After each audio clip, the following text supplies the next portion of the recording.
This channel does not promote any violent, harmful, or illegal activities. All content provided by this channel is meant for an educational purpose only. Top quality और consistent performance के लिए सिर्फ silver pumps नाम याद रखना। এই মুহূর্তে আরো একটা খবর দিয়ে আপনাদের কুলতলিতে আগ্নেয়াস্ত্র সহ গ্রেপ্তার দুই দুষ্কৃতী। গোপন সূত্রে খবর পেয়ে কুলতলির দেউলবাড়ি এলাকায় হানা দেয় পুলিশ। ডাকাতির উদ্দেশ্যে জড়ো হওয়া দুজনকে গ্রেপ্তার করলেও চম্পট দেয় বাকিরা। ধৃত মহাদেব তাঁতি ও বাবুসোনা মোল্লা কুলতলির বাসিন্দা। ধৃতদের জেরা করে স্থানীয় একটি নির্মীয়মান বাড়িতে তল্লাশি চালায় পুলিশ। নির্মীয়মান বাড়ি থেকে উদ্ধার একটি আগ্নেয়াস্ত্র ও 2 রাউন্ড কার্তুজ। আগ্নেয়াস্ত্র সহ পুলিশের জালে ঝাড়খণ্ডের যুবক। ধৃতের কাছ থেকে উদ্ধার একটি আগ্নেয়াস্ত্র, 2টি তাজা কার্তুজ। গতকাল রাতে শামশেরগঞ্জের চাঁদপুর বাংলা ঝাড়খণ্ডের সীমানা এলাকা থেকে গ্রেপ্তার। পুলিশ সূত্রে খবর, ধৃত রফিকুল শেখের বাড়ি ঝাড়খণ্ডের পাকুড় জেলায়। ঝাড়খণ্ড থেকে বাংলায় কি উদ্দেশ্যে নিয়ে এসেছিল অস্ত্র খতিয়ে দেখছে পুলিশ। এই মুহূর্তে দক্ষিণ দিনাজপুরের দিকে নজর রাখতে হচ্ছে, কারণ দক্ষিণ দিনাজপুরের গঙ্গারামপুরে তল্লাশি চালিয়ে উদ্ধার আগ্নেয়াস্ত্র, গুলি। গোপন সূত্রে খবর পেয়ে দুটি পৃথক জায়গায় তল্লাশি চালিয়ে 2টি আগ্নেয়াস্ত্র সহ 2 রাউন্ড গুলি উদ্ধার করল পুলিশ। গ্রেপ্তার 2। 7 দিনে পুলিশ হেফাজতে ধৃতরা।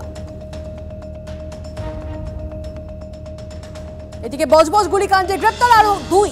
ধৃতদের মধ্যে একজনের নাম ছিল এফআইআর এ। এই নিয়ে বন্দুক হাতে দুষ্কৃতী তাণ্ডবের ঘটনায় মোট গ্রেপ্তার 10। এফআইআর এ নাম থাকা বাকি অভিযুক্তরা কোথায়, তদন্তে পুলিশ।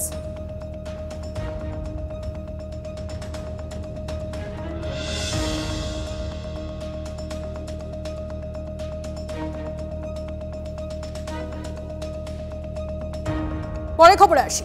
দেখুন, ভোটের বাকি 1 বছর, কিন্তু এখন থেকেই তো পাল্টা মারের নিদান সুকান্ত মজুমদার। তিনি বলছেন কি, মেরে এসে বলবেন দাদা ফাঁদিয়ে এসেছি।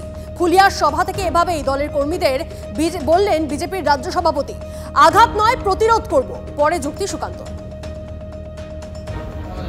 একদম ভয় পাবেন, जो डर गया सो मर गया। মার খেয়েছে বলো না দাদা আমাকে পিটিয়েছে। আমাদের পার্টির কার্যকর্তা দিন এটা হয়ে গেল। দাদা কেমন আছেন? ভালো। দাদা চিনতে বলেন আমি সেই বলে কি ওই যে 18 সালে পঞ্চায়েত আমাকে পিটিয়েছে। আরে আমি মার খেয়েছি, গর্বের বিষয়। সবার সামনে বলা উচিত না বলা উচিত না? কি বলুন তো?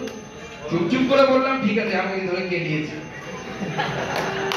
মেরে এসে গল্প করবেন সভাপতির কাছে, মেরে এসে সভাপতির কাছে গল্প করবেন দাদা আমাকে মারতে এসেছিল, ধরে ফাটিয়ে দিয়েছি, আমি দেখে নেব, চিন্তা নেই। ঠিক আছে, আমরা কাউকে মারতে যাব না, কিন্তু কেউ মারতে এলে হারাবো না। কেউ মারতে এলে একদম আমাদের শাস্ত্র বলছে একদম ভয় পাবেন। সেন্ট্রাল গভর্নমেন্টের একজন প্রতিমন্ত্রী, তারপরে ওনার থেকে এই ধরনের ভাষা আমি প্রত্যাশা করি না। আর বিজেপির কোনো কর্মী সমর্থকের গায়ে হাত দেওয়া হয়নি। ঘটনার যেটা ঘটেছে সেটা প্রশাসন নিশ্চিতভাবে দেখবে। উনি যেটা বলেছেন সেটা ওনার সৌজন্য। আমি বলবো যে এই ধরনের কথা না বললেই ভালো হয়, সেটা আমার সৌজন্য। যখন এই ইনস্ট্রাকশন দিচ্ছে তখন ওর চোখের সামনে ভাসছে কেশিয়ারিতে মন্ডল সভাপতির নির্বাচন নিয়ে বিজেপির দুদল দুগোষ্ঠী তারা ব্যাপক মারামারি করেছে। সেই কারণে উনি মনে করিয়ে দিয়েছেন মার খেয়ে কিন্তু কেউ ফিরে আসবেন না। কেশিয়ারির মন্ডল সভাপতি নির্বাচনে এক পক্ষ যদি মারে আর এক পক্ষ যেন পাল্টা প্রতিরোধ করে। এটাও দলের মধ্যেকার কথা, অন্যদের সম্পর্কে এই কথা বলার যোগ্যতাও নেই।